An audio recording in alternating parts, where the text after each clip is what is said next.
Tony, updates on fire and emergency preparedness. Show live on site? Yeah, okay.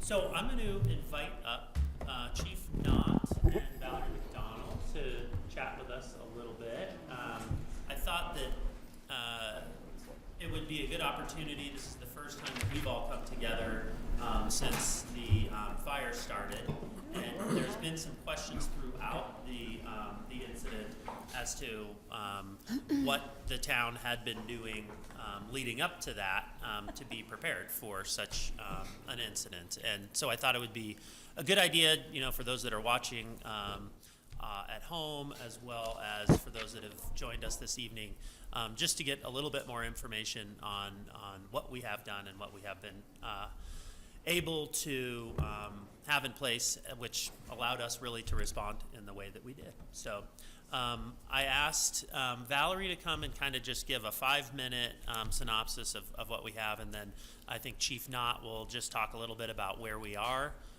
with the incident. And I thought we could open it up for questions that the council may have, but know that after an incident like this, there's always follow-up with the agencies to try to figure out, what went right, what could be improved, and certainly we'd want to get input from you at a later date. We won't go through all that tonight once things have calmed down a bit. So with that, Valerie, if you wouldn't mind.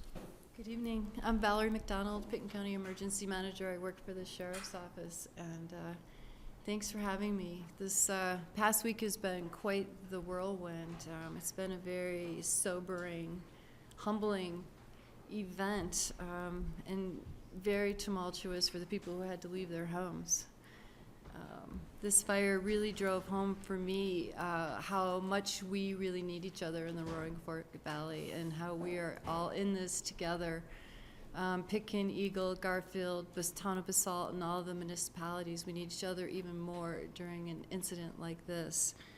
I think everyone knows, but I'm going to say it again. I know I'm a broken record, but that's who I am. I mean, wildfire is our #1 risk in this valley, in this county. Actually, it's the #1 hazard risk in the entire northwest region of Colorado, which is comprised of 10 counties. It shouldn't be a surprise to anyone that we had this fire. I know we've been very fortunate. We haven't had a lot of them in the past, but to that I would say, we were truly overdue. And with the drought conditions you've been hearing about for months now, and the continuous hot, dry, windy weather, it was inevitable we would get a fire start. And just because we've had a fire now, I would urge everyone to not let your guard down. There's no reason to believe we couldn't have another fire start tomorrow. When I was waiting outside, I saw Mesa County has 8 fire starts today. Eagle County just had 2 new ones a couple days ago. Hopefully they can get them. They all start out small, just like this one did, but we are still in stage 2 fire restrictions. And I've been asked to come here and talk to you about the planning that we have done. And I can assure you with a great deal of confidence that all the planning that could be done has been taking place on a continuous basis over the years. It's not like it just started this year because we were in a drought. The planning we do, it doesn't end. We never say, okay, got that, and walk away. You develop plans, you practice, meaning you exercise the plans, you find gaps, you fill them, you rewrite the plan, and you start all over again. And what really makes us unique here in the Roaring Fork Valley is that all of our public safety agencies and support agencies participate. I am not sitting in my office writing these plans in a silo on my own. That would be completely worthless. That's really unique around the country, the way we all work together. Usually you hear this agency doesn't like that agency, and vice versa. I'm not going to bore you with too much, about 30 seconds worth of the individual plans, but the major players would be, we have a county emergency operation plan, and that's basically a document that outlines how we transition quickly from day-to-day operations to full-on Armageddon, what we experienced a week ago yesterday. And then we have our hazard mitigation plan. We just finished the update of that plan. It's, you know, we talk about what our hazards are, and we talk about ways we can mitigate our risks. And then most specific to what we're talking about tonight, which is fire, every single February, all of our fire partners, local, regional, state, and federal, get together. There'll be 50 of us. It usually happens at Basalt Fire. And we go over our annual operating plan, which is a tactical document. How are we going to order resources? What are our mutual aid agreements? I mean, if you don't have that dialed and completely figured out before you have a fire, it's just, I can guarantee it's not going to go well. And again, all of our agencies participate. Basalt Fire, Basalt Police, many people in the town. It's a very active group. And then for some of us, fire is a 365-day-a-year job. I'm not a fire official, but I work for the sheriff. The sheriff's the fire warden, and it's our biggest hazard risk in the county. So as an emergency manager, I'm immersed in it. And then we're also very fortunate, as you know, that we have 4 very highly trained professional fire protection districts.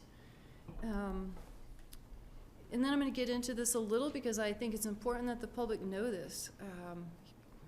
You know, I know we haven't had a lot happen here, but what goes on behind the scene is truly remarkable. We have a multi-jurisdictional, everything we do here is multi-jurisdictional, because when I say the county, I don't mean just Pitkin County government. We have a type 4 incident management team. Those are people that would be in charge of command and general staff at an incident, in charge of on-scene incident management.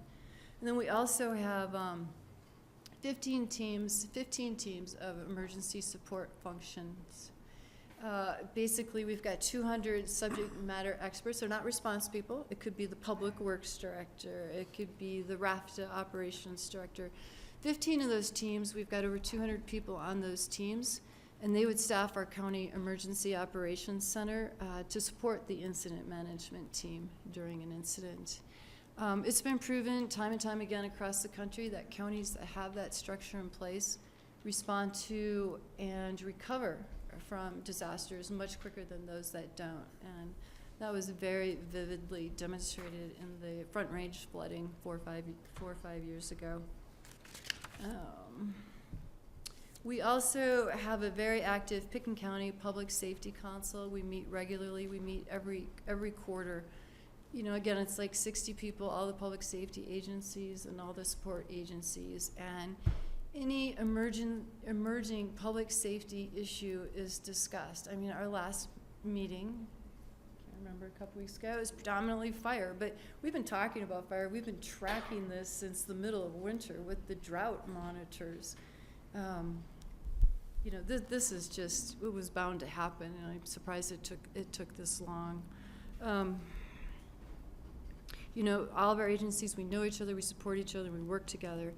And then another layer is Basalt actually has their own Basalt Emergency Management Committee, much the same as ours, much the same players, but they focus on Basalt-centric issues. I attend those meetings. Greg said, you know, we're all there, but it has to do with specifically with your town. I do believe that internally, local government has it figured out. We've done the planning, we've got processes in place, then we can respond and recover well. This fire really perfectly illustrated the process. I mean, it's really quite remarkable. It's a miracle what happened. You know, there was the call, there was initial response. Our local agencies, you know, sprung into action, Basalt Fire, Basalt Police, and then all of our regional partners, local and regional, converged. They conducted the initial response. You know, continued to grow in complexity, and the Type 4 Pitkin County Incident Management Team was activated. Eagle County, because the fire was actually in Eagle, activated their Emergency Operations Center.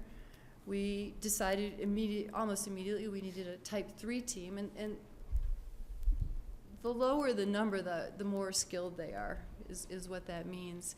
And then within 24 hours of the initial call, we had a Type 2 federal incident management team here, which is really remarkable. And with that team comes not only the expertise, but the resources, the air show you're seeing, et cetera.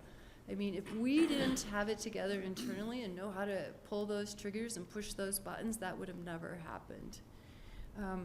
And it was really a miracle that the state had staged that team outside of Denver. That was a team from Idaho, and they were able to get here in 4 hours. So to me, that's just miraculous.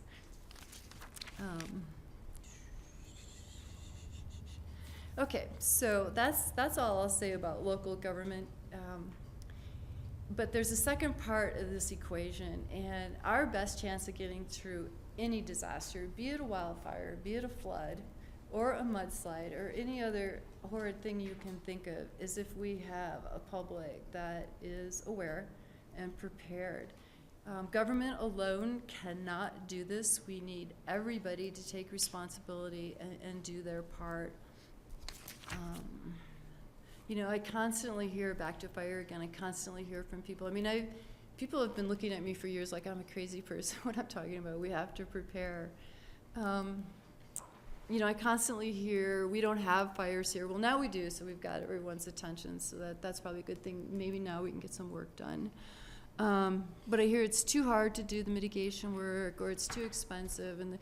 And to that, I would say there's so much that can be done that is not expensive or hard to do. I mean, it can get expensive and hard, but there are things that every single person in here can do to improve our chance of getting through an event. You know, you hear about create defensible space. Well, I'm sure you're all seeing the pictures on Facebook, what the situations those firefighters were in. And if they can't get to your home and safely to defend it, they're not going to your home. So you need to create defensible space. There needs to be, you know, a driveway that they can get into and get out of. So defensible space. And then, you know, Scott Thompson was in here not too long ago, and he was talking about hardening your home. You know, if you've got wood shake ceiling roof, you might want to think about some fire-resistant roofing material. And I can't guarantee that doing those things, mitigating your risk and defensible space and hardening your home, will save it, but at the very least, it'll buy you some time to get out of there safely. You know, it could really seriously be the difference between life and death. So strongly suggest that you do those things. And then, so what if you do those things and the fire comes your way anyhow? And, you know, like we were issuing evacuation notices at, what time was that, 10 o'clock, 9 o'clock? Just, I mean, it was just, you know, I mean, people could be sleeping. So there are things that citizens, the public, our people need to do. Sign up to receive emergency alerts. If we can't contact you, we can't tell you what's going on.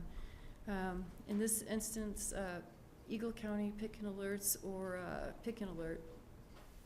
You know, have a plan that you've thought about in advance. If you are just starting to think about it during the emergency, I mean, it's just human nature to stall out. If you don't have it dialed, if you don't have a plan, if you haven't practiced it, if you don't know what you're going to do, you're going to lose valuable time, which just isn't a good option in a fast-moving wildfire. And I think people are shocked at how quickly this turned around, this fire. You know, so have your emergency go bag. What if you had to go? You know, think of all the things you need, your prescription, your glasses, that type of thing. And then know what you want to grab if you have those extra seconds, few seconds. What's important to you? You know, do you have a family communication plan? What if this happens if you're home and your kids are somewhere else? Know what your likely evacuation routes are, your animal plan, and, you know, practice. You know, do it before you have an emergency.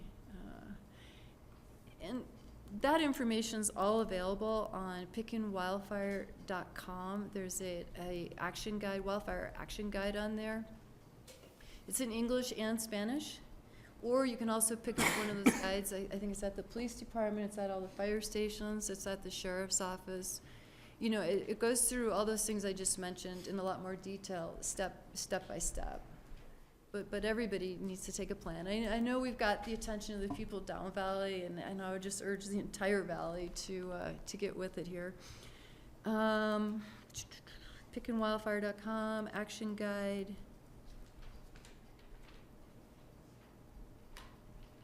Also, we're getting, it's a little late, but people are calling the fire departments and myself, and they're asking us to come out and talk to their HOA caucuses, whatever their neighborhood group is, and we're more than willing to do that, just to guide you. And with the fire department doing those free wildfire risk assessments, I mean, it can really make a difference. And I'll just stop on that note.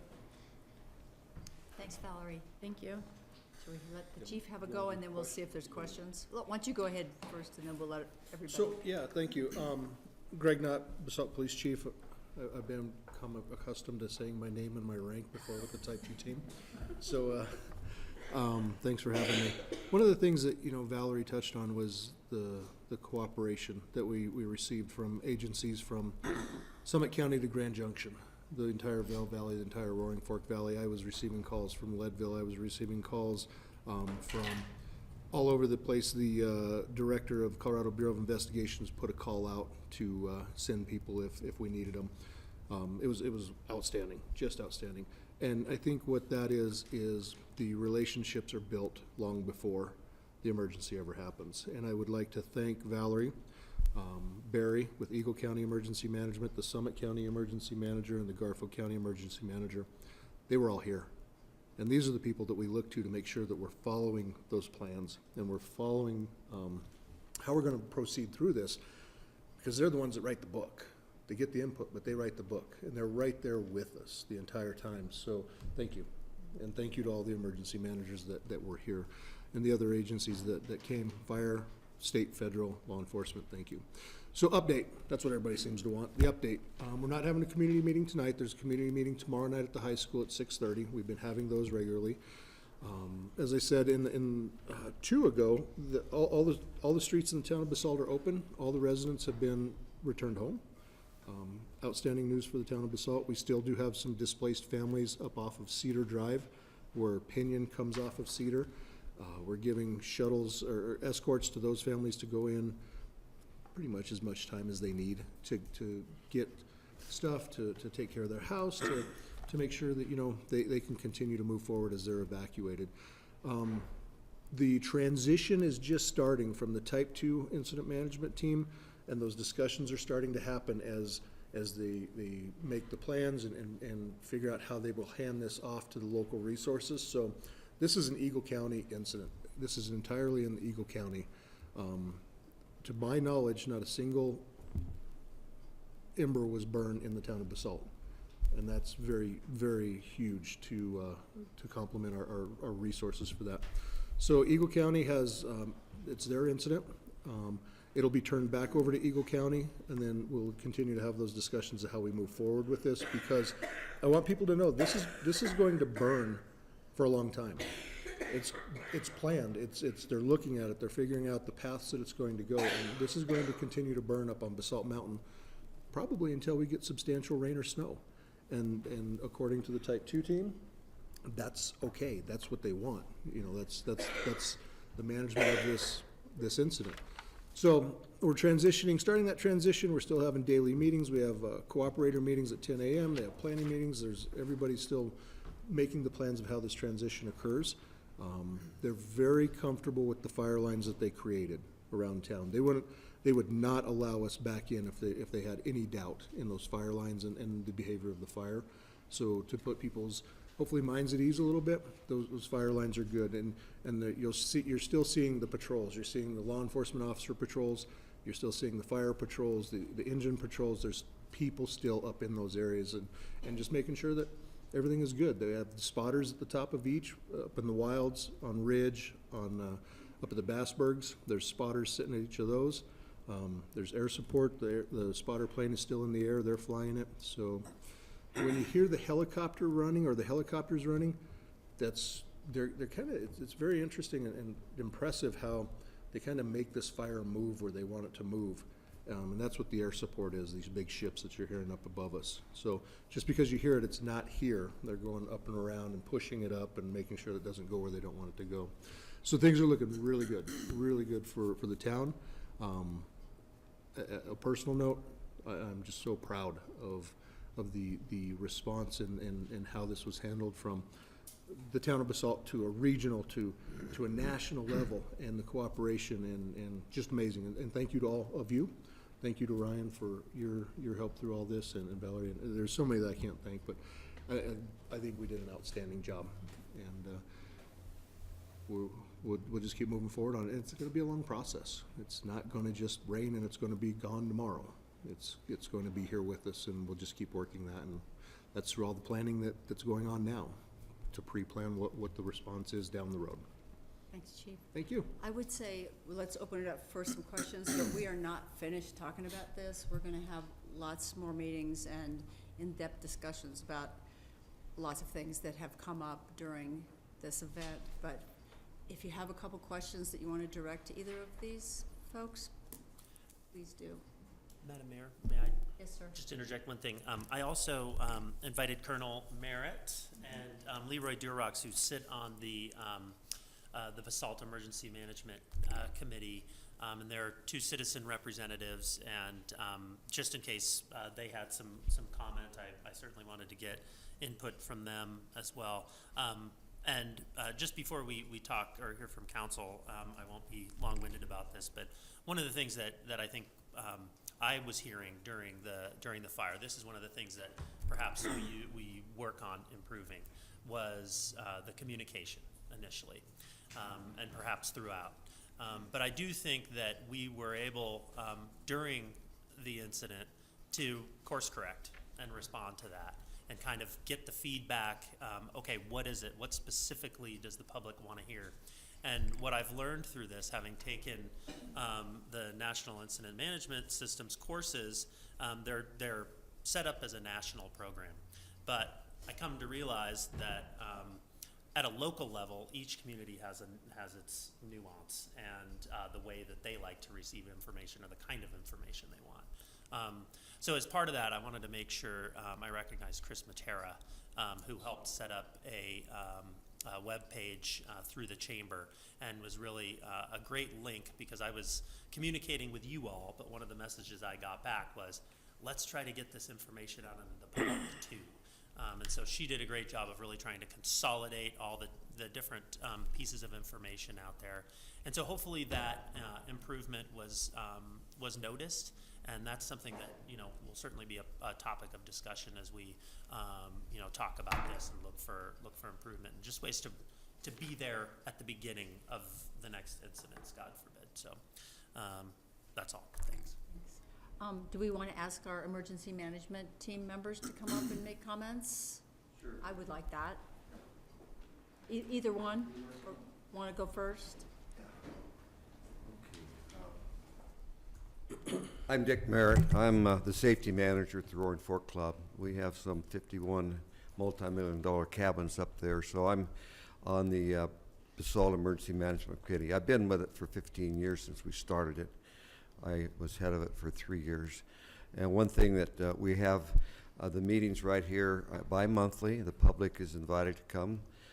Councilman Jennifer Riffle sits with us every meeting. So there's input to council. We have the roads department here. We have the fire chief here. We have Barry Smith, the emergency manager from Eagle County here, and Valerie, chief here. And so we have a very good representation of the people. And one of the things that we've done over the years, we went through the Panorama fire about 15 years ago, and that was something that Scott Thompson built his plan on when this originally started, this fire here. So the plan was in place.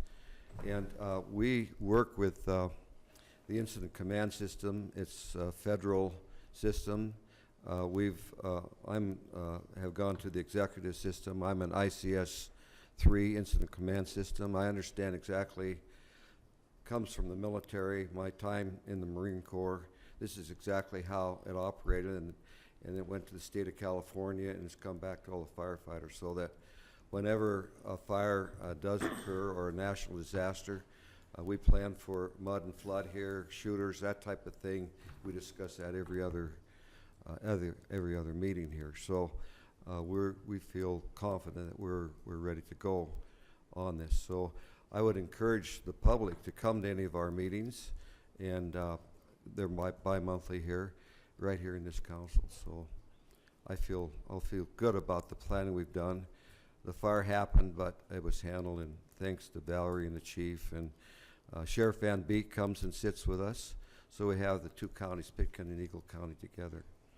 So I'll let Leroy speak. Leroy is the chairman right now of our Basalt Emergency Management Committee. Thank you, Mr. Merritt. Leroy? Mr. Durox? Oh, here you are. Leroy. Leroy's there. He was there. I had to sit down because I knew you were going to take a while. Well, I have been on the management committee since it started. That's 15 years ago. We started out, our goal was to create a plan for evacuation in case that Rudite broke. We went through that. There's a lot of documentation. A lot of that documentation is classified because there's certain things that the Bureau and everybody involved in the dam didn't want out, but it's all documented, and I think the chief probably has access to those documents, or they are available. Well, once that was completed, we said, well, what are we going to do now? And we decided that we could not plan for every scenario that would happen. So we decided to create the incident command system as our go-to thing. It was a national program, and it's been proven, and Scott Thompson, the fire chief, was very versed in it. Ellen Anderson started from Picken County with it. And we proceeded to get training done. We included a CMC representative on our committee after a time, because they were the ones that were coordinating the classes and the training to become certified. We were asking all elected officials to become at least the first level certified. All town employees were first or second level. I personally am third or fourth level, but I was just wanted to continue it. But what that does is, as soon as there's an incident happening, there's a structure in place, and all you have to do is fill in the blanks. The positions are always the same, the people are always different, but there's enough people trained in each phase of that plan in order for the thing to work smoothly. You don't have to have the same people. You don't have to have the police chief as the incident commander. It's people are all trained for different levels. But I think that system really saved us from a major disaster, because it was implemented immediately. Within 20 minutes of the report, the police chief was calling in for mutual aid. We had Aspen, Glenwood, Snowmass is now included in our department. Carbondale was here, and by 6 o'clock the next morning, there was a full incident command team in place at the fire station, and then it progressed from there. But that's the only way it can progress, is if we have there are layers, and you have to meet certain criteria before you can pass it on. I think the estimate of the first 36 hours of cost to us is $1 million. So that's going to have to be figured out how that's going to be paid for, but that's to come. But that's what Scott Thompson's estimate of the first 36 hours of this fire was, $1 million. So there's more to come on that. I just, I'm all the time that was spent with the Emergency Management Committee here, I think was well worthwhile. We've included a number of more people. The chamber is on now. They have a voting seat because they're in charge of communications, the public works, the police, the sheriff, both incident managers from Picayune and Eagle. And CMC is on, Red Cross. So all the people, all the players were all together, and we knew who to contact, and it was totally seamless. I think it was a great operation. It was a great success to the story. Thanks, Valerie. Thank you. Thank you Nicely for done. everybody. I have one little anecdotal story, on a lighter note. July 4th, the federal team had come in. There's 58 of them. There were probably 80 of us there, 100. And we were getting ready to eat Spam for dinner.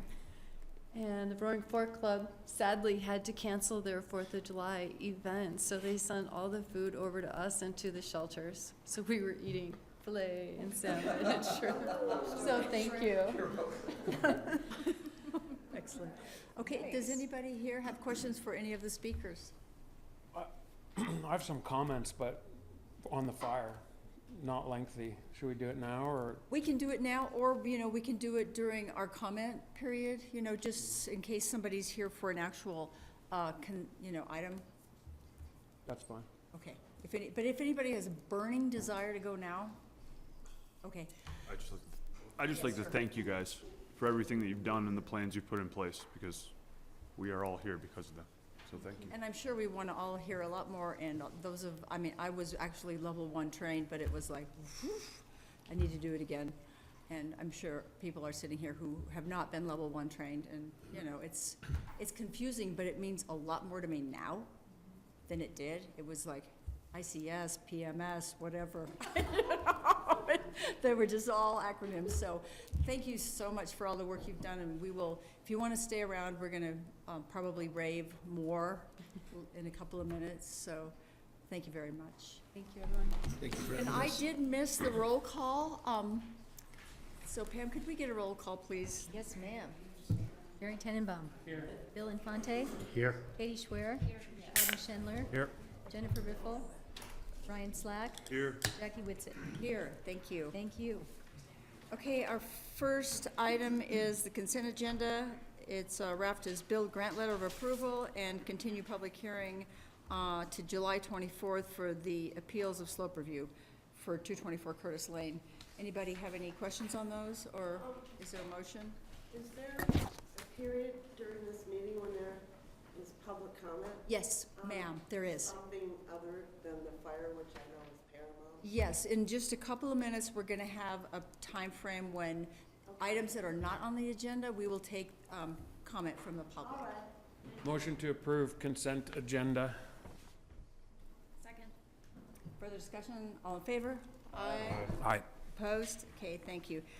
This is going to be the time. So this is the time on our agenda when we do ask for public comment for items that are not on the agenda. We ask that you limit comments to 3 minutes and address your comments directly to the mayor. Identify yourself by name and address when making comments. Comments should be courteous, civil, and constructive. And town council will make no decision nor take action except to direct the town manager at this portion of the meeting. So anybody who wants to make a public comment, please come up. And you want to go first since you? I will. It's a very brief public comment. Sure. Is this where I'm supposed to be? Sure, you can sit there. Okay. Hi, Hi. Mayor Whitsitt and everyone else. I feel pretty small after listening about the fire, and my concern is pretty small as well. But nevertheless, I'm here, so I will make it. And that is, I object very strongly to your brand-new 40% tax on tobacco, which, to my surprise, I found had occurred practically overnight.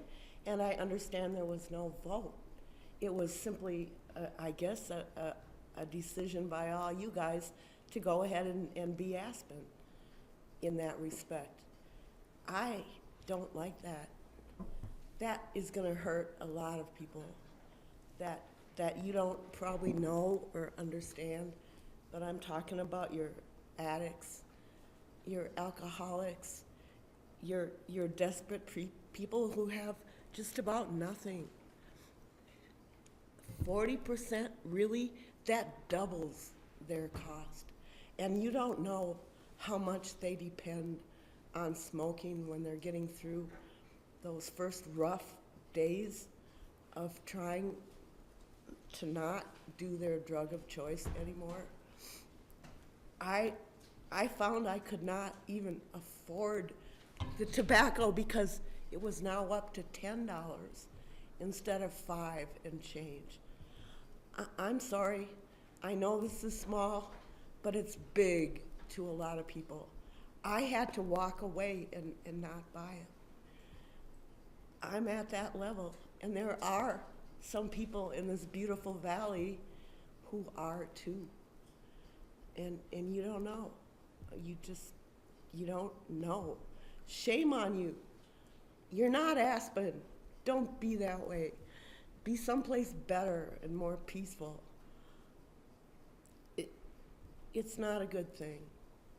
It's not going to stop any kid from smoking if that's what the purpose is. Forget it. They can get cigarettes.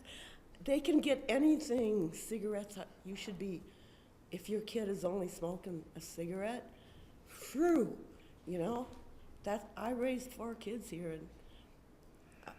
and none of them took up smoking the way their mother did, but I was relieved that they were not into the kind of drugs that is available to anyone who wants to find it around here, especially in a high school.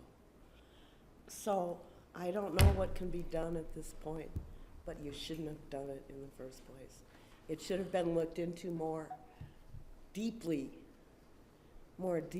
and maybe you should have talked to someone like me who lives life a little bit on the trashy side and kind of gets this stuff. Shame on you. I'm sorry.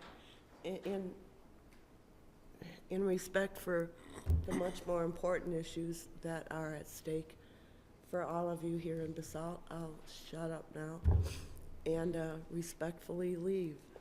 Thank you for coming in, and I didn't catch your name, but if you would write your name on that tablet, that sign-in sheet back there, and put your phone number or a way to get a hold of you, I will contact you and see if we can get some help for you.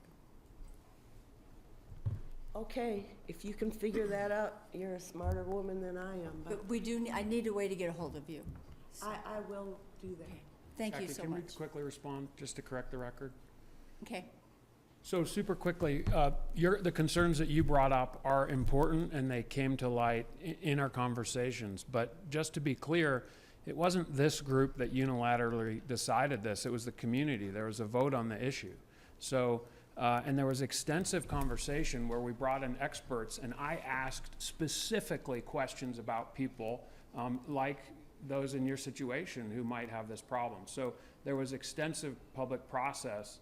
And it's not shame on the council. If you don't like this decision, it's shame on the community.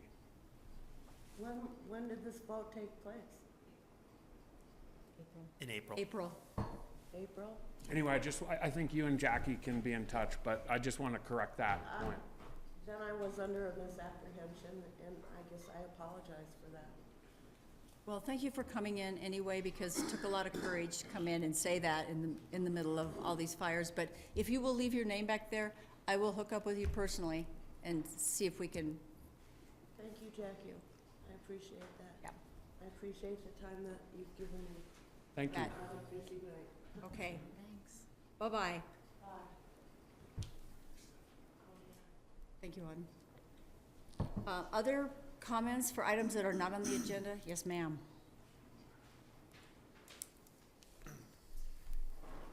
I'm Lynn Mace from the town of Basalt, and I have for many years been involved with the Pitkin County Cares Awards, specifically the Greg Mace Award.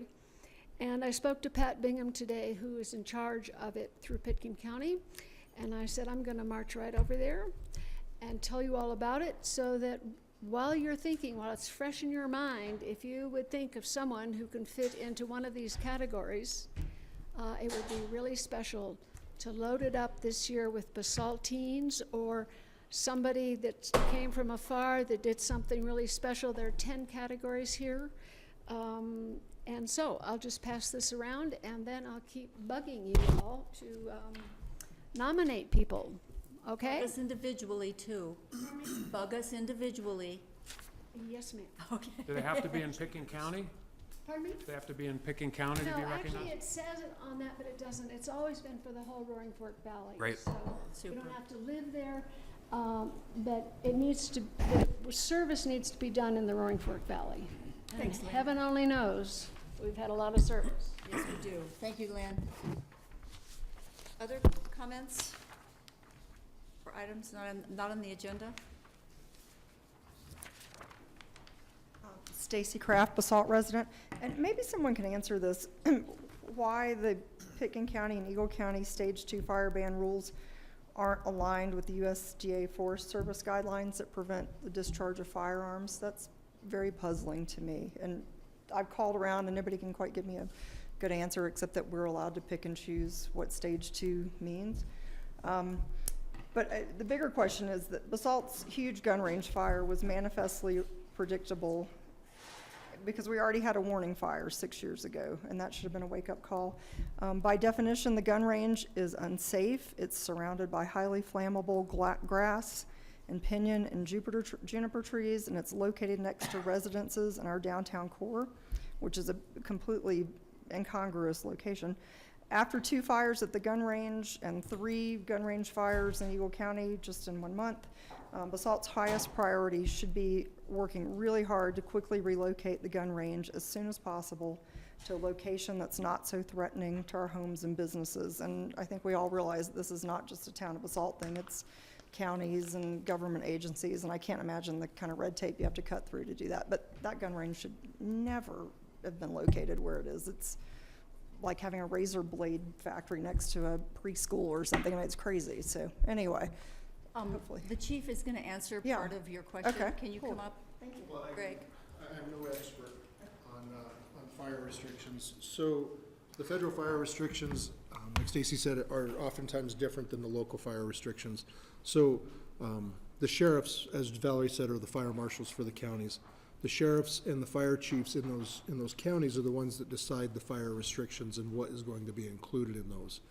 So through their conversations, through their meetings, through conversations with adjoining counties, they decide what those restrictions look like. So for that question, it's the sheriffs and the fire chiefs that have that intimate knowledge of what is being put into place. Did that help?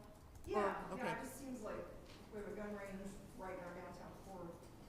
We should be having the highest level of Stage 2 possible. And There will be more conversation about that. I think we can't put enough restrictions on that. All right, we're not picking you up, so if we have any more, The town should have a call, it shouldn't be a county Okay. call. We live here. Our businesses. we just need you to be on the mic if you want to. Do you want to come up to the mic if you have more? Oh, yeah, that's fine. Okay. Thanks, Stacy. Thank you, Chief. More comments for items not on the agenda? Sure, Tony. Good evening, everyone. For the record, my name is Toni Kronberg, and I don't know if you saw my letter to the editor about what a great job that the town of Basalt did preparing for a fire of this magnitude. My background, just so that you realize that I'm not just speaking off the top of my hat, was I was on Aspen Mountain Rescue for 20 years. I've been a paramedic EMT for almost 35, 40 years. I'm in active status right now, but I'm still certified. I was crash fire and rescue at the airport. I grew up in a funeral home, so we saw a lot of the end results, and as a young child, I'd go to a lot of these incidents.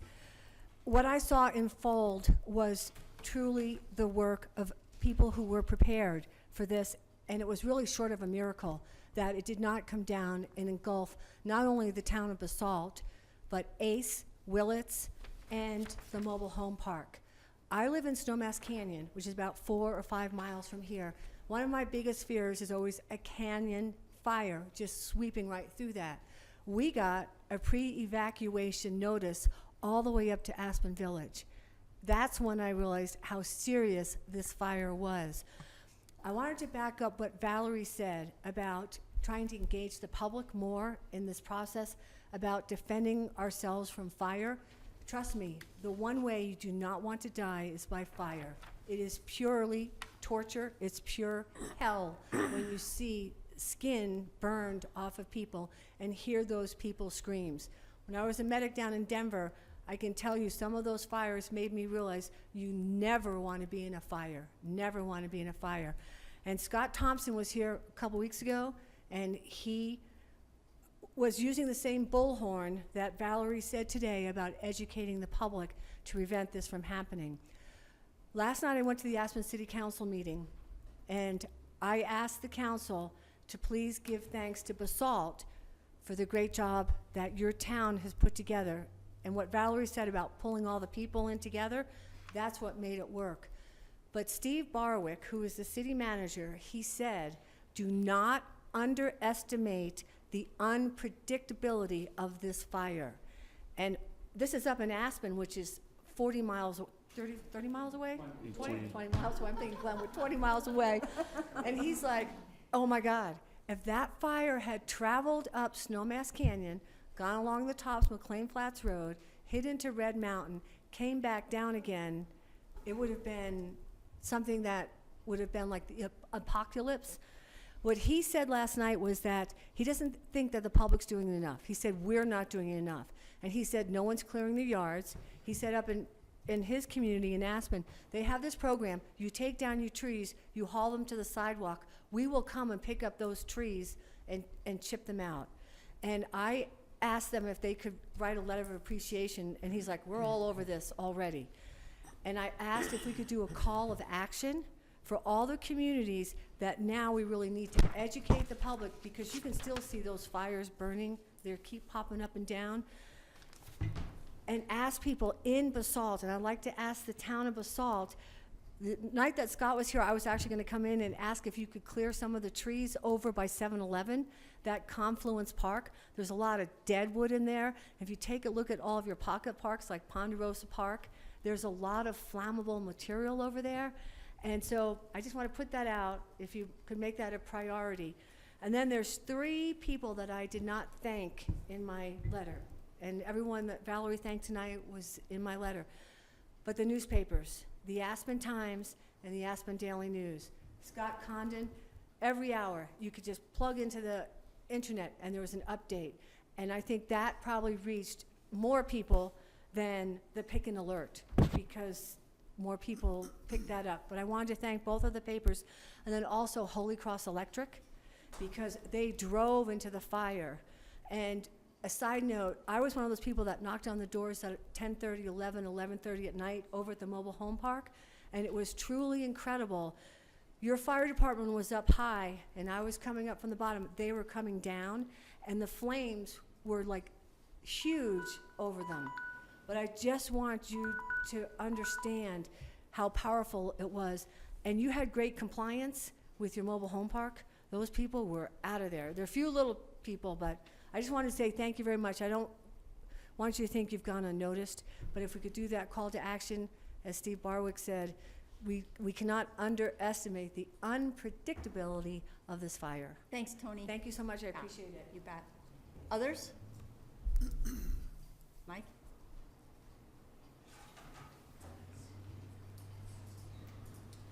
First off, Leroy, I need to learn a little bit more about Rudai Reservoir secrets, because I live on the frying pan.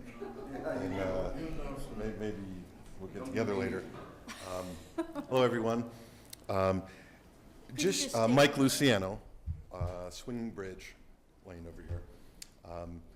Just shifting a little bit from crisis management and preparedness, which I think we'll all agree was tremendous, to crisis recovery.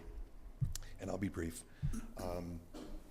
Recognizing that there's a lot of emotion out there right now. There's a lot of anger, there's a lot of sadness, there's a lot of anxiety. There's a lot of people that would like to vent, that have ideas, that have a voice about the future, what should happen. I don't think that this is the venue for that. I think this town council is dealing with town issues.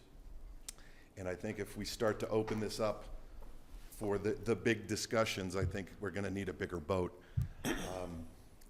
So I have a comment and a request.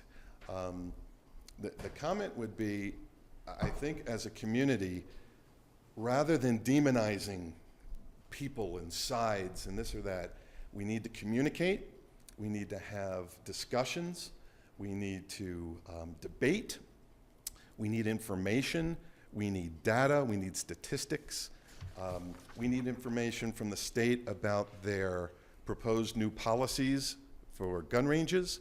We need to discuss that, but we need to recover as a community while we're doing this. So a suggestion is, if this council can spur on a venue for people for a community meeting, and maybe it's at the Eagle County building, for people to present their ideas, to vent. I think there's a lot of anxiety. People want to vent. People want to be heard. So if you could help support that, I'm happy to volunteer if I can to help you, implement that. The request sort of dovetails into that.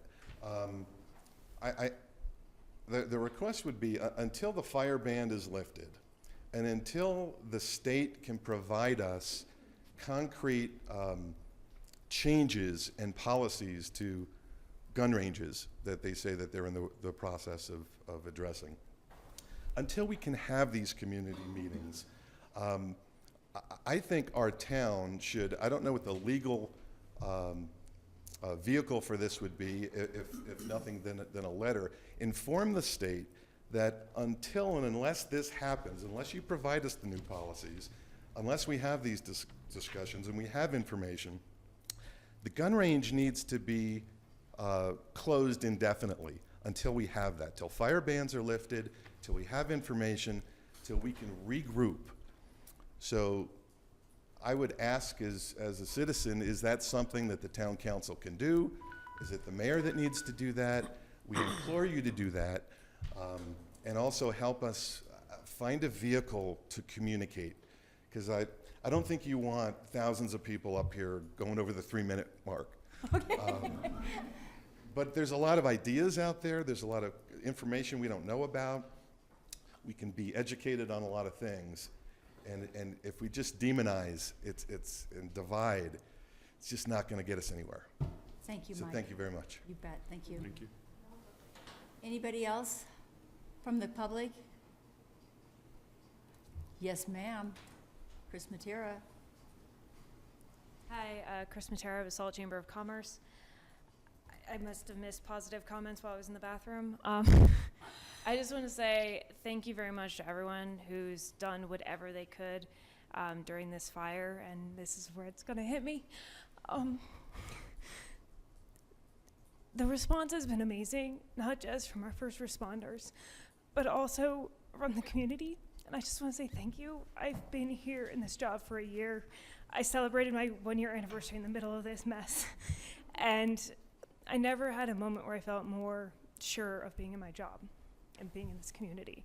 And you hear people, I've been here 10 years, I've been here 30 years, I've been here 2 years. The newbies, we went around the table the other day of, Ryan's been here a year. And it didn't matter this past week.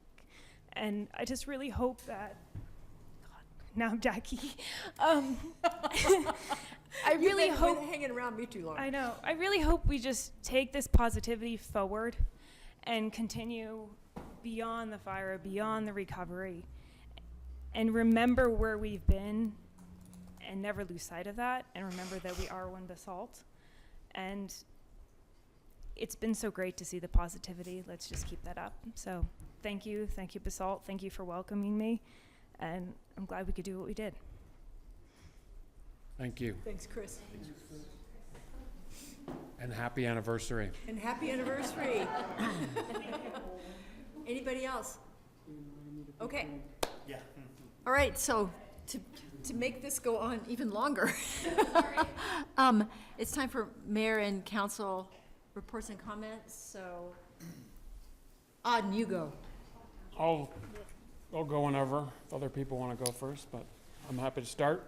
Okay, so I have just a few comments about the fire, but it's really about what we do now and how we progress from this point forward. And I'm gonna hit them in order of priority. You know, I think the first thing is that, as I've said, you just witnessed a disaster response that was as good as anything in the world today. I think of other complex, difficult things going on. I think of the Thai soccer team, and somebody died in that rescue. And nobody died here. You know, if you put 500 people on a golf course, someone's gonna get hurt and might die. But there were more than 500 people in brutal terrain, nobody died. It was miraculous. And so the other piece is that I personally feel, I was doing the math as I watched what I thought would be my house burning down, and I thought, well, this is probably gonna cost me $250,000 out of pocket. I'll get $500,000 for the house. It'll cost me $750 to build the house. I didn't really document my stuff. So I'm plus $250,000, and the community's probably plus $200 million in lost property, not to mention lost future revenue and economics. So a piece of me says we owe that to something and somebody in this community, we individually and we as a town. And what that looks like is going to be up to us. Mike, I think it ought to happen here. I think this conversation can happen here, but it may be another venue as well. So this idea of gratitude, it's more than just, we always hear it. We love the first responders. They're so great. They're so great. To me, those are platitudes. I want a real thank you. I want these guys to feel the actual love and gratitude of the community, and we're gonna work on that. And we're already talking about it in terms of an event where people can come up to these guys. You know, we had a conversation yesterday where let's have a giant party, and then it was like, well, if you have a giant party, the police have to be on duty and they can't party. So Greg, we're trying to work through that. But I also, you know, we're gonna be working to recognize the people who did great things. There are many, many people here, including all our neighbors, who took us in on our last, you know, most of council was evacuated till Monday morning. But I want to call out a few people. And I want to start by telling a story. So, and by the way, I'm not going to take more than a few minutes here. Don't fear not. But the story's fun. So, when the fire started, I was mostly dealing with my family, trying to get them out. But I felt this need as a council person to do something. So I was walking around the Red Cross. You need anything? No, we got tons of people. The Lions, can I carry that box for you? No. We moved all the boxes. What could I do? There was nothing to do. I wanted to go on the fire line, but I couldn't do anything. So at one point, I find Greg Knott. He hasn't slept in like 2 days. It's the absolute peak of the fire crisis. I'm leaning into his car, and something comes over the radio. We need a jumper cable on so-and-so street. And I say, I've got jumper cables. And Greg says, we got it. And I say, no, let me go run it up there. I'll go do it right now. And Greg says, no, it's okay, we got it. But to me, that summed up the whole thing, which is, here's a guy who's destroyed. We're literally looking at the town being destroyed. This was the absolute peak of the disaster. This was July 4th before the community meeting. And instead of the annoying town council member really bumming out the police chief, he just stayed calm and said, well, we got it. And I got it. Hey, he doesn't want some yahoo, you know, running around delivering jumper cables. Anyway, so Greg, your work, you know, the police department and Aaron Munch, but everybody who were omnipresent in the town, they got everyone out. And it was hot, and you look at these guys, they're wearing bulletproof vests, the worst possible color uniform. Here's what they did. Knock on the door. Hey, you gotta go. Well, why do I have to go? Go down the stairs, finally get those. Go to the next door. It's exhausting. If you tried to do that yourself, you'd be destroyed. And they did it. They got people out. The neighborhoods were evacuated. This was a complex operation. It was miraculous. A couple other people I'm going to call out by name. But remember that I'm going to miss most of the people. So if I miss you, I want you included. So the whole fire department, Scott Thompson really knows what he's doing. I was a EMT many years ago in Carbondale for probably 5 years. And I didn't know Scott, but I heard about him. My fellow EMTs would say, oh, he's a badass. He knows what he's doing. And he really does. The professionalism is amazing. So there are 4 people who more than others saved the town, and they're the people who coordinated the air support. Scott Thompson, Mo from Snowmass Ski Patrol, I don't know her last name, who is with the Forest Service, Brian Davies, and Dwayne Vestano. Sorry? Baston. Dwayne Baston. I don't know Dwayne. Okay, Dwayne Baston. So really, those people, I talked to some firefighters and they said, don't thank me, thank those 4 people. So amazing work. And then the outside firefighters I was talking to, they did stuff. When I have to change the gas in my grill, it's a pain in the butt. It's heavy. I'm tired. It's hot. My kids are hassling me. I go change the gas, and then I have to move some crap around my house. Those chores suck. These firefighters from another place did it for me. They did it for every house. It was miraculous. The sheriff, the Forest Service, Eagle County, State Division of Wildlife, Pickens County, the state troopers from neighboring communities. I usually fear state troopers. These guys were wonderful. And then our neighbors. So, I just summarized. This is the longest part of my talk. I'm almost done, don't worry. But your deeds will stand for the ages. I mean, this was truly remarkable. So quickly, I'm going to hit on a couple things I think we can do in the future that I'm submitting to council to think about, and we'll talk about it as a community.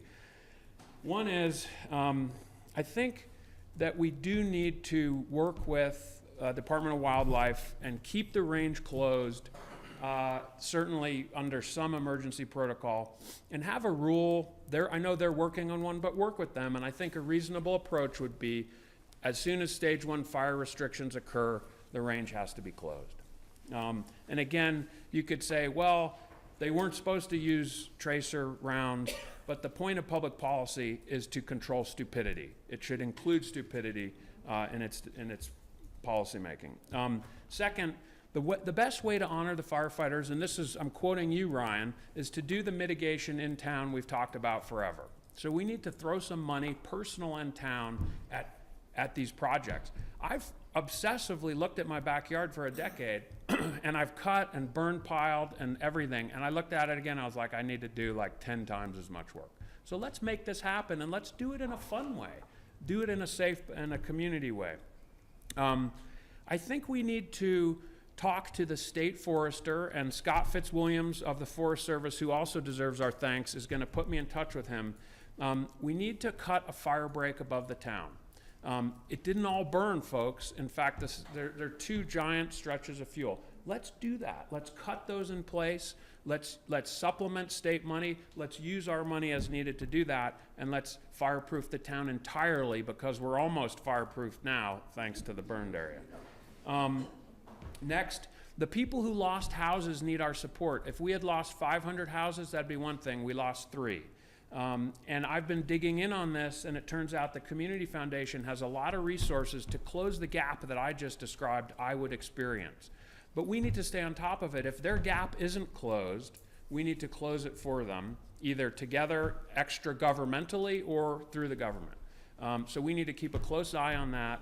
And it has to be more than GoFundMe. And if there are a bunch of accounts for fundraising, we have to get involved, I think, and make sure those are legitimate. We don't want our community giving money to accounts and then someone goes off to Chile on vacation. My last point is that there are lessons learned, and we need to accept the criticism from the public that we will get and not get angry at them. If someone says, hey, your response lacked X and Y, we need to listen. And I do think on communication, we can do better. I think we did fine, but one of the things, and Ryan, you brought this up, was, if there's nothing to report, tell people there's nothing to report. And we need a way to get people to just, to understand what's going on. And part of that may be that we need to get people to sign up for the emergency communications. But in conclusion, I am so impressed by the response of the emergency services, and I sometimes think of them as clunky and robotic, but the rules are clunky and robotic so that you can operate in crisis when you can't think. And it's been super impressive. Thank you. Thanks, Auden. Is there anything at all left to say? So, anybody? Bill? I'd just love to say thanks as well to Chief Knott, all the first responders, all the firefighters who protected the homes across the community. Ours was certainly in peril, and when I walked into the meeting on July 4th, I was pretty convinced when I walked out I wasn't going to have a house, but I did. So thank you all. And when we got back in yesterday, it was pretty evident, as Auden said, the firefighters did a lot of work that I didn't have to. They pruned a lot of my trees way high, so I didn't have to prune them. They also took all of my propane canisters out of our gas grill, so again, didn't have to. But they did a hell of a lot more than that. They protected us, our community, our town, and so forever grateful to them. Again, my view is, as Auden's is, the greatest tribute I think we can pay to our firefighters is to prepare and prevent. And on the prevention front, if we can organize for a fuel mitigation minimization day every year where the town sponsors an effort to, as I think it was you, Tony, who said there is another town where there is the practice of collecting up trees or brush or other, that would be fantastic. But prevention, I think, too, in this case, I'll go to Mike's great intervention. This fire was started because of irresponsible and stupid use of arms at a firing range. If the range was closed, this wouldn't have happened in this instance. So again, when stage 1, stage 2 is declared, there should be an automatic protocol that is invoked. But I think that is probably a short term. I've heard from folks in our community who have asked me to petition and move towards a resolution to close the range indefinitely or permanently and or relocate it to another venue outside of our community. I think we need to consider this very, very seriously. There is no reason that towns need to tolerate activities that threaten their citizens. And I guess that's my closing word. Thanks, Bill. You're welcome. Katie? Well, who has- you guys have covered massive territory. Huge. But I do want to I have to give my gratitude, my infinite gratitude to all of those that Auden and Bill have outlined. And as Tony mentioned, the Aspen Times, the Daily News, the Post Independent, and the Chamber's work. And the Art Base had a fabulous outreach to our community at our evacuation centers, helping people express their concerns through art, which I thought was exceptional and instant. So I want to thank them for that. And then going back to Auden, your words were a real thank you. And I don't know the validity of this, but from a grand scheme and higher up beyond just our local government, I understand that like our hotshot crews don't actually receive benefits. And so if we could figure out a way that we could help petition and find a way for people that are sacrificing everything for us, that they receive basic government benefits when they're not just on the line. So we have so much to learn, so many lessons, and so much work ahead of us. But I just want to put that out there that I need to research that. But I'm infinitely grateful to them. Thanks, Katie. Thanks. Gary? Yeah, they've said mostly everything. I can't thank the town enough. There's an update that it's 43% contained, which I think is great. I did talk to the incident commander, I think on the night of the 5th, and I just said, hey, is there anything we can do as a town for you guys? You saved us. And he's like, hey, I've been doing this for 30 years, and I've never seen a community like this. It's amazing. So and for Chris for putting together a website, and Chief Knott. I mean, I have a home. It's crazy. So, and thank you to Skiko and Keegan Daly for making our thank you signs around town.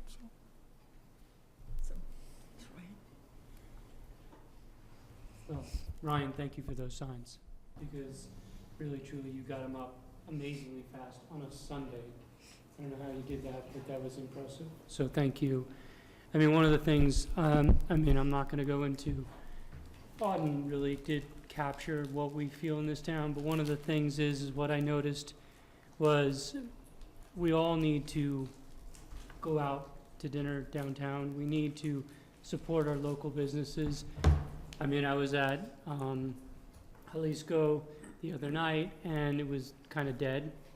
And we just need to support this town, and I think we need to get back to really, what this community is all about. And I feel, it's sad that a fire had to break out for all of us to get out of our house and have a little party in Albany Park, and the watch parties and everything else that we did.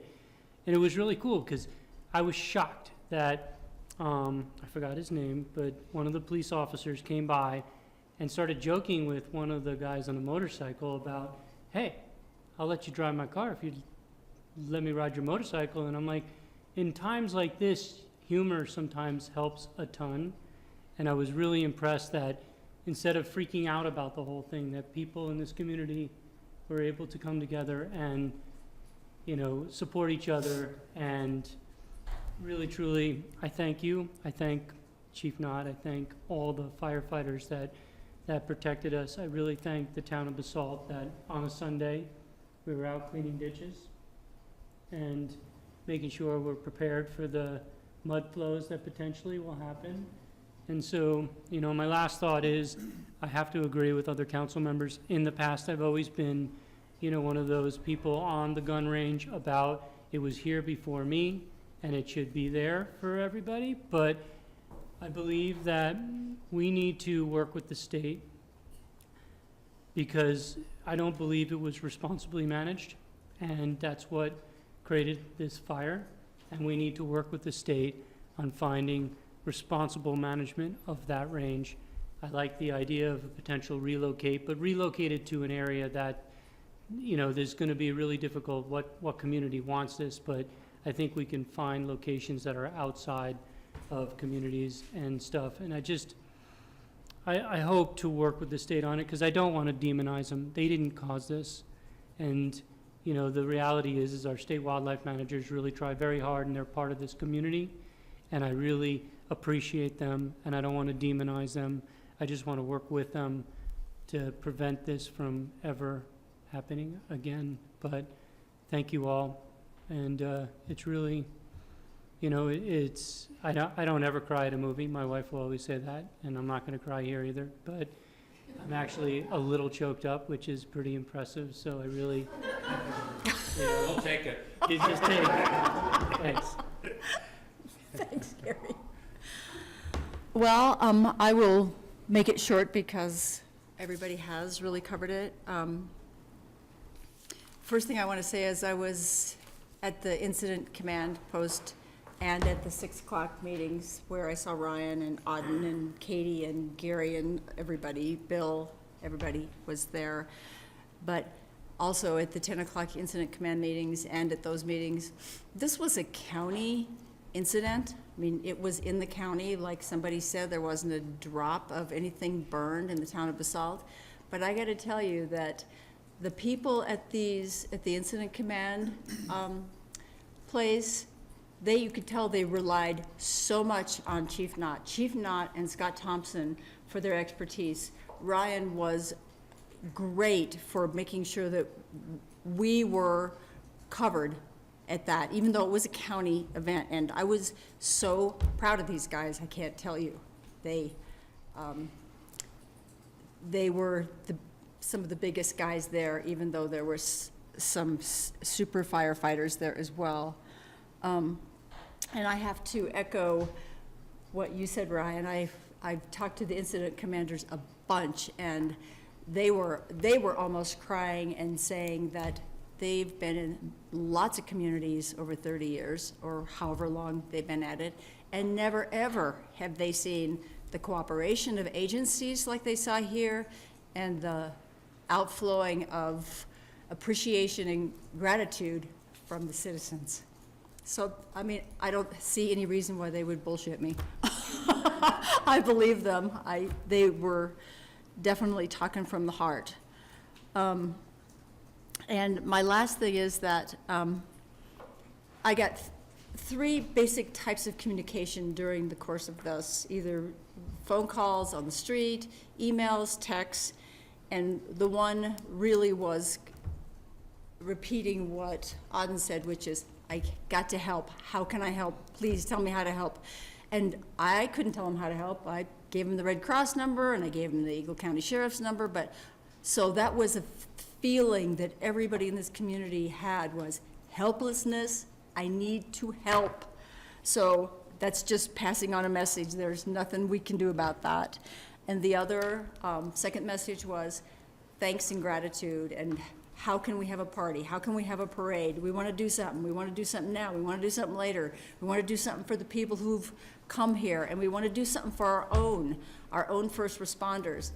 We are, I think Auden made this clear, we are addressing that. We can't do everything at once, but there's resources and there's a commitment of tremendous amount of volunteerism that wants to jump in.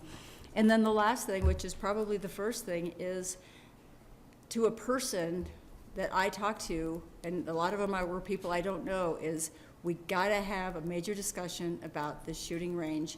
I talked to somebody who's lived in Old Town for 25 years, 30 years, and Old Town was there before the shooting range, and the comment that they made to me on the street was that there's ricochets out of that shooting range into Old Town, okay? Old Town was there first, and so I'm not saying we don't get to make that decision anyway, but we do need a public process to help us decide how to deal with that urban kind of rural interface that is super dangerous now. And I'm not sure it's just during, the ramped up fire danger times or what, but, we need to find that out. So this whole thing tonight and throughout the last many days has been,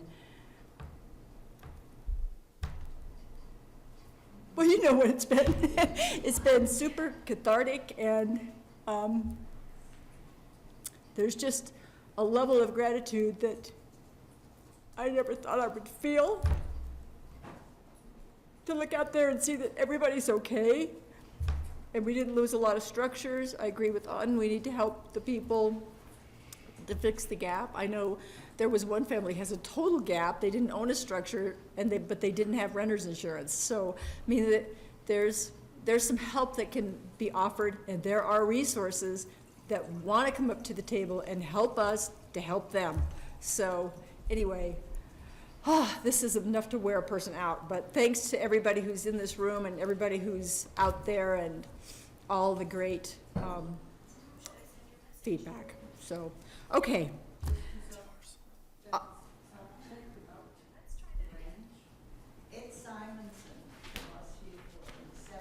Talk into the mic, do you mind?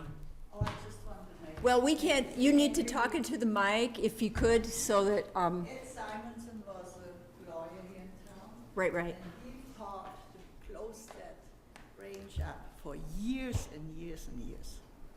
Right. And he never succeeded. I'm sure you remember that. I do. Thank you, Barbara. Okay, I think we probably should move on with the meeting, because even though we could talk about this all night, we have some business that we need to do, and I know that there are some people that would like to go out to the 7:30 waving party, so I'll ask again, as I did on Facebook, if you're going to the waving party, if you could take the bus, or if you can walk from home or ride a bike, that would be better. because there's no parking out there to speak of. Okay, manager's report. Yes, unfortunately, I do have a couple of items to cover, Madam Mayor. So the first is in your packet. This is just an informational piece at the moment, but we received a communication from RAFTA, who is proposing to seek approval for a mill levy increase of up to 5 mills. So this is a requirement that they send it out and inform all of the area towns and counties. And they're giving notice that there is a public hearing at their meeting, which is in Carbondale, at the Carbondale Town Hall on August 9th. Thursday. There's one Thursday too.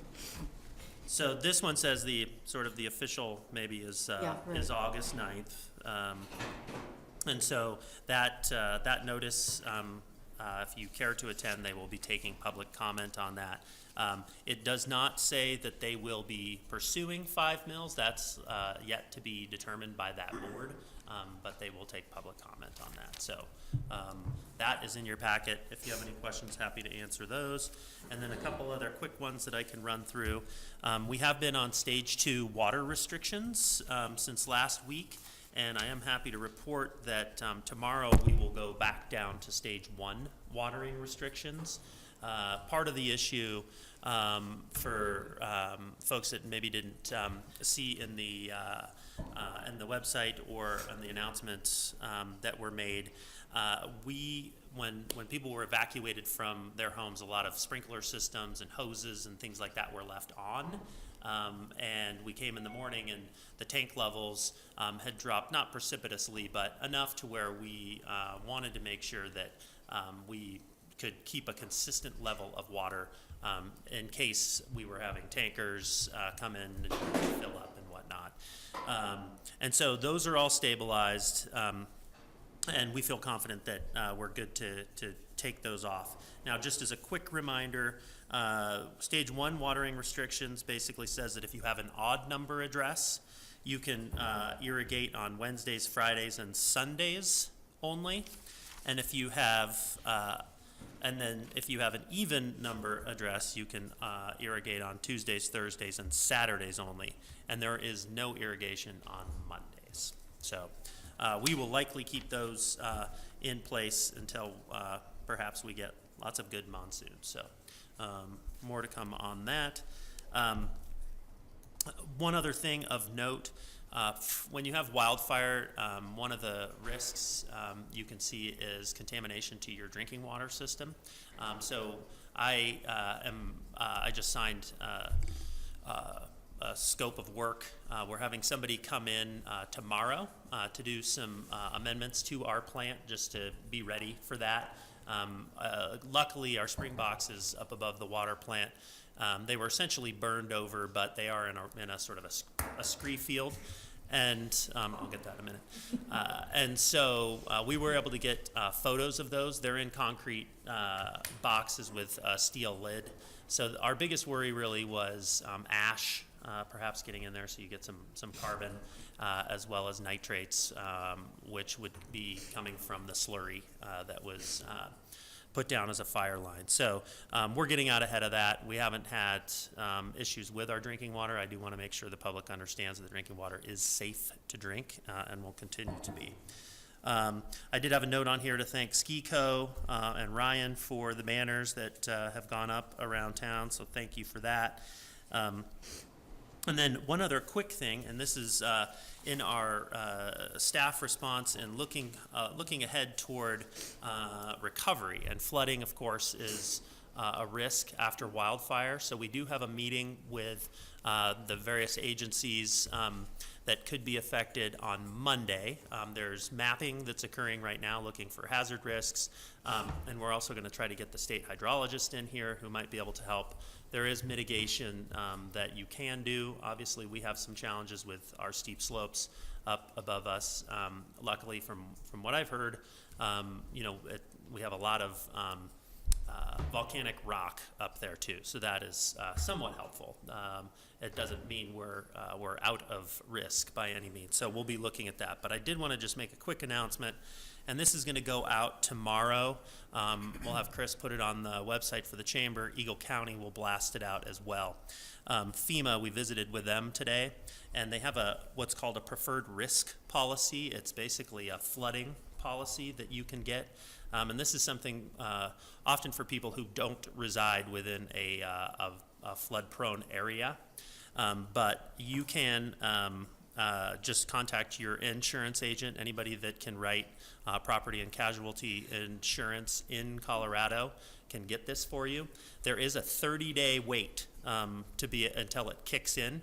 However, if there's a flood that emanates from federal lands, they can essentially waive that requirement.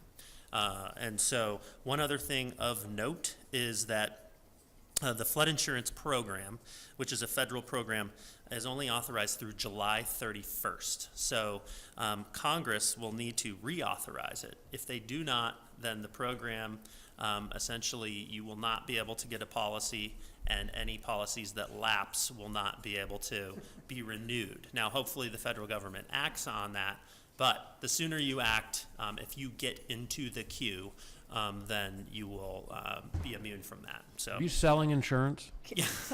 Can I interrupt you a Yes, I second? am. So if people want that So protection. Scott has taken off.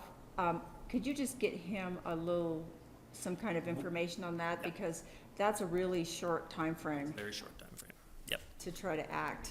Yep. We're as I said, going to put this release out tomorrow. Okay. So, yeah. And I think that's all I have. Thanks. Okay, thank you, Ryan. Oh, I'm sorry. I do have one more. Sorry. Not related to the fire, actually.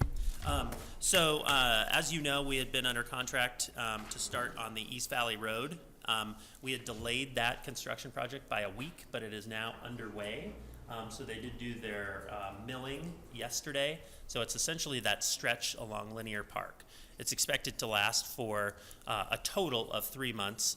I think sort of the noisiest part is at the beginning where they're milling up the old asphalt and demoing some of the concrete in there. But that's underway. We assessed that and felt that now's not the time to be paralyzed by this. But we checked with law enforcement, and should there be an issue, people would still be able to evacuate and whatnot. They're always going to keep that road open.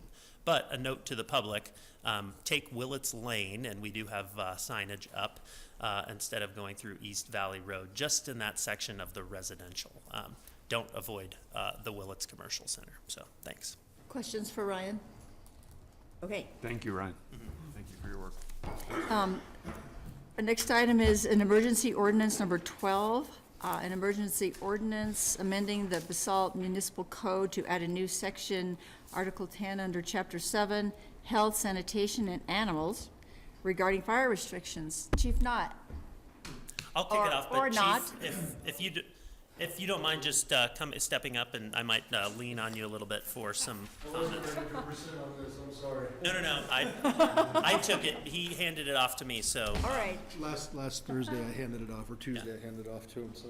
So essentially, just so council knows, this was an emergency ordinance that we were contemplating prior to the fire when the Stage 2 fire restrictions went in. And essentially what it does is it gives Chief Knott some tools at the local level to be able to write people into municipal court for violations of those. And we did take it one step further and actually put into place some restrictions that automatically each summer, basically from Memorial Day to Labor Day, would restrict open burning of fires, as well as possession and use of fireworks within town.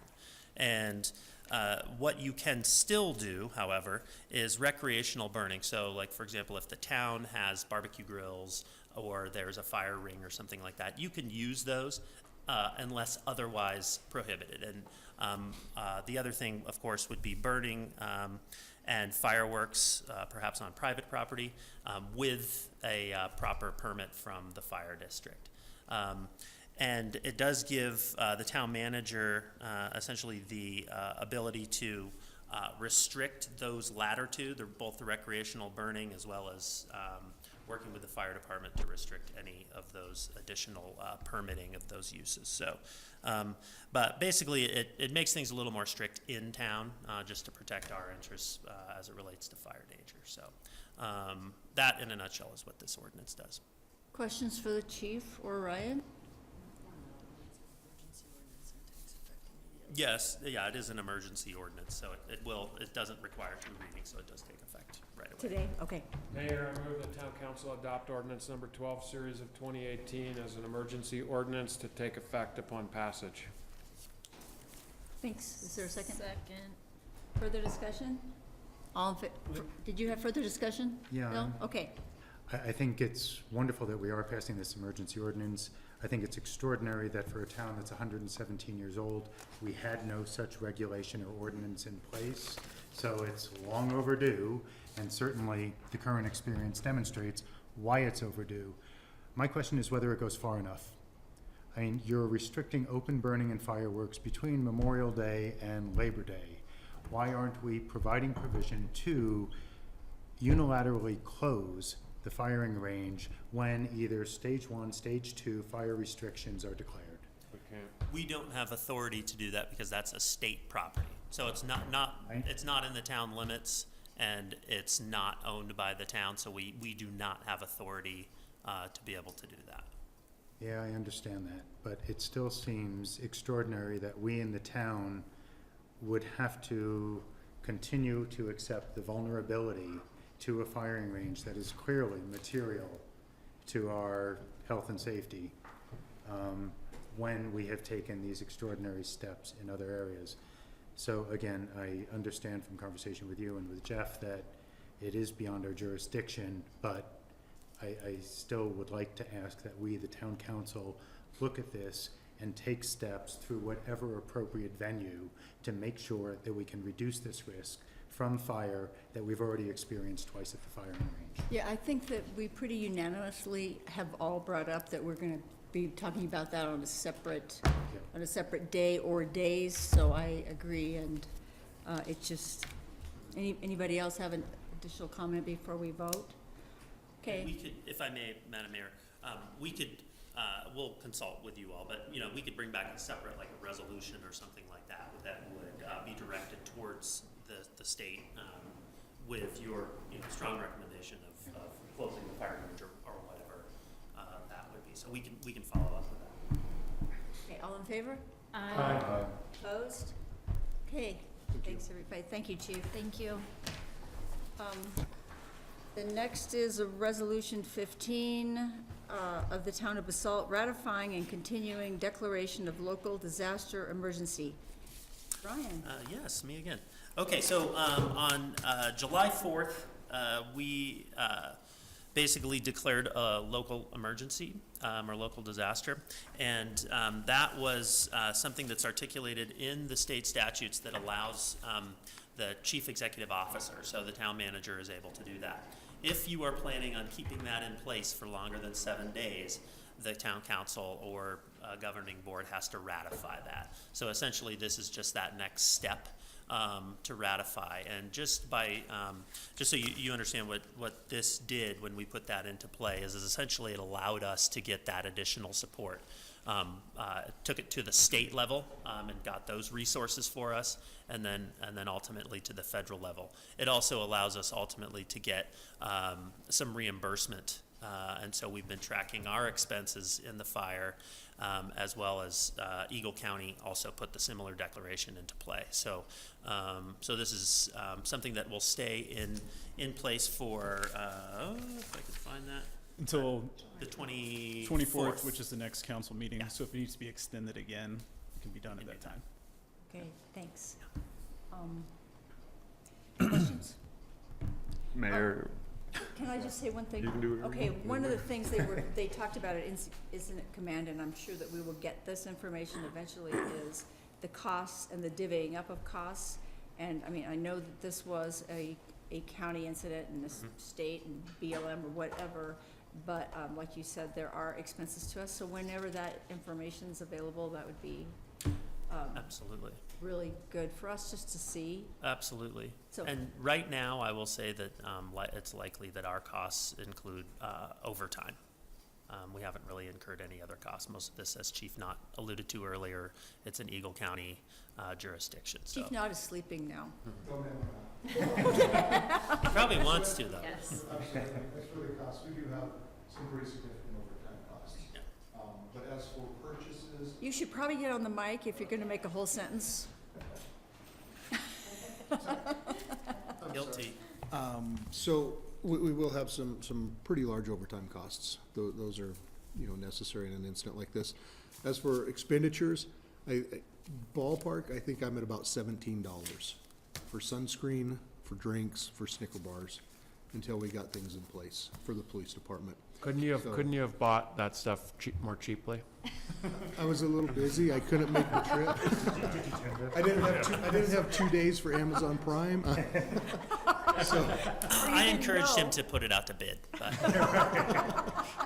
So there are printing costs. Susan helped us with maps. There are some costs, but I mean, for an incident of this magnitude, they are minimal, other than personnel costs, which we had a lot of people out there. Right, up all night, Totally understand. days. Okay, so you were gonna. Yeah, Mayor, I move the town council to adopt resolution number 15, series of 2018. Second. Further discussion? All in favor? Aye. Opposed? Great, thank you. I need to do this next one too. Convene as a local Oh. I make a motion to convene as a local liquor authority for item 6C. Second. All in favor? Aye. Okay. Gentlemen, would you like to come on up to the table finally? Thank you for your Wow, patience. we get to talk about something else. This evening. Good evening. Thank you for your patience. And if you'd just introduce yourselves, that'd be great. My name is Nemanja Ilic, coming from Serbia, and I'm here in Aspen from, let's say, 2010. And we are opening a new restaurant down there in Village. So that's the. My name is Vladan Đorđević. I came in Aspen also 2008 and still present. Have a couple of businesses in Aspen and now decide to open the Vinishtuk here in Basalt in Village.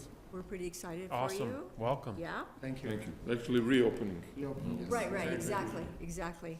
So Pamela, do you want to present this? This is a public hearing council.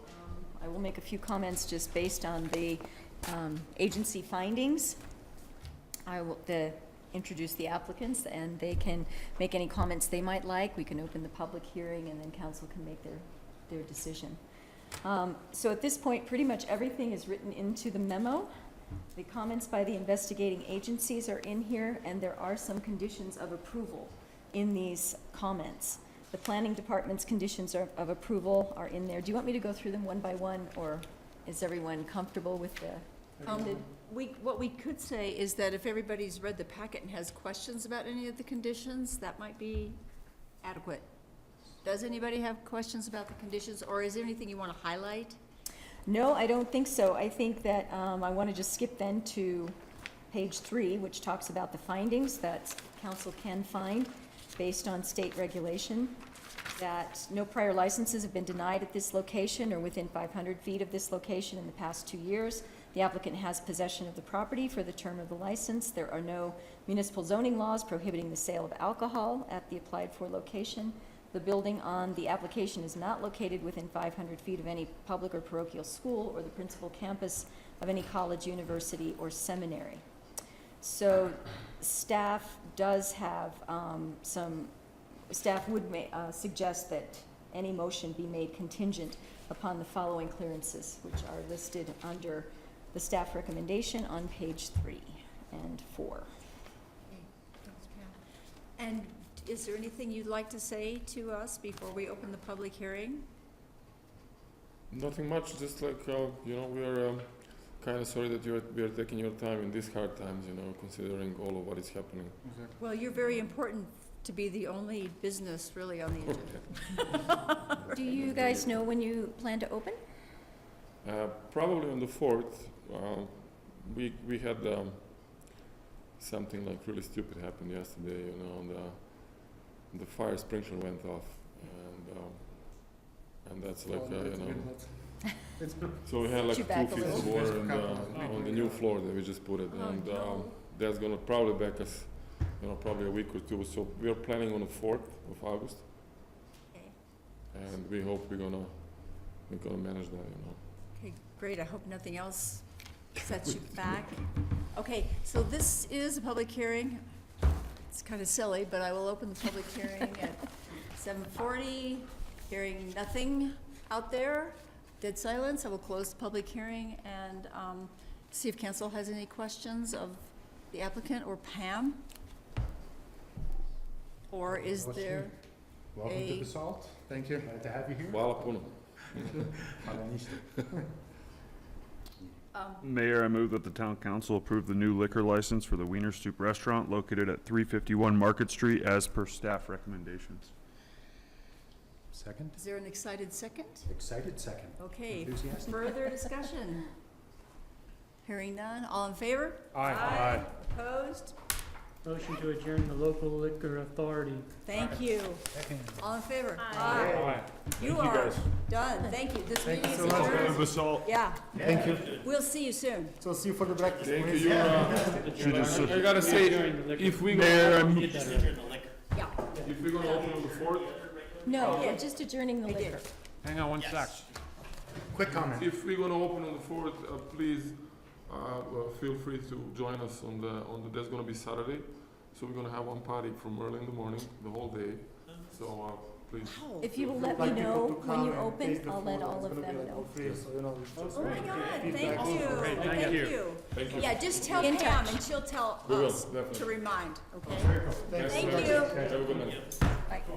We're adjourned in case anybody missed that. Mayor, I move the town. All righty then. But you can't.